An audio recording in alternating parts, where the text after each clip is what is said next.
provincial du PNMLS, mesdames et messieurs de Welcome Agency, mesdames, mesdemoiselles et messieurs, bonjour.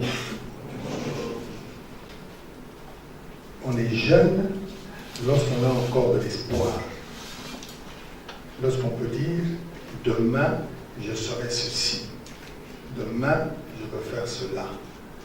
Lorsque l'on s'exprime comme ça veut dire qu'on a encore de l'espoir, qu'on pense qu'on a encore du chemin à faire pour une jeunesse sans sida.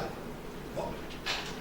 Premièrement, on demande à quelqu'un comme moi de parler du sida, c'est un peu surprenant, parce que je ne suis ni médecin, ni quoi que ce soit. Et pourtant, nous devons parler du sida parce que c'est une pandémie qui nous fait énormément de mal. La jeunesse, alors, pour savoir ce que sera l'avenir, il faut vous regarder.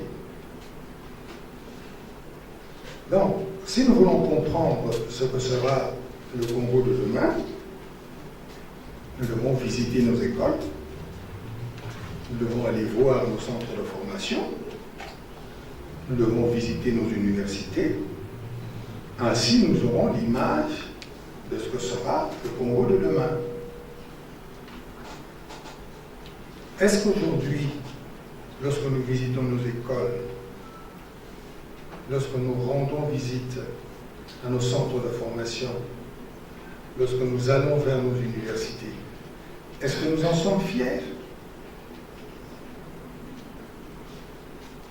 Je laisse à chacun de répondre en toute conscience. Jean-Marie Karondi, je suis le coordonnateur de la 4e voie, il est temps RDC. Lorsque j'ai été enlevé et séquestré à Makala par le régime, il y avait une pratique que j'avais rencontrée là-bas. J'ai été coiffé, heureusement j'étais le premier à être coiffé par une même gilette. On peut coiffer 10 personnes par une même gilette. C'est ça la pratique qui se passe à la prison centrale de Makala. Il y a les représentants du gouvernement qui est là et il y a aussi les représentants du PNMLS qui est là. Vous devez résoudre ce problème.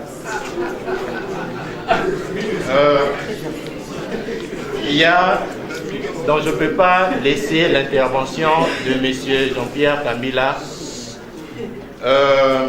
Il est en train de dire que les jeunes ont l'habitude de dire que les Chinois,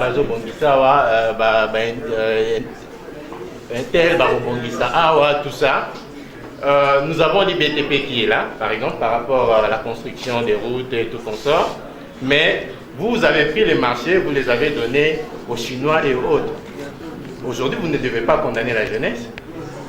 Nous avons 96% de taux de chômage dans notre pays. 96, malgré que vous cherchiez à mettre d'autres pourcentages. Mais c'est vous qui êtes à la base de ça.